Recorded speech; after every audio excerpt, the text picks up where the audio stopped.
সেই জীবন তুমি ফাঁকি দিয়া কই যাইবারে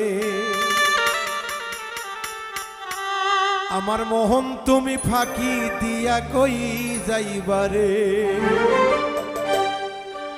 আল্লাহ বানাইছে মাটির আদম বানাইছে মাটির আদম যত্ন করিয়া রে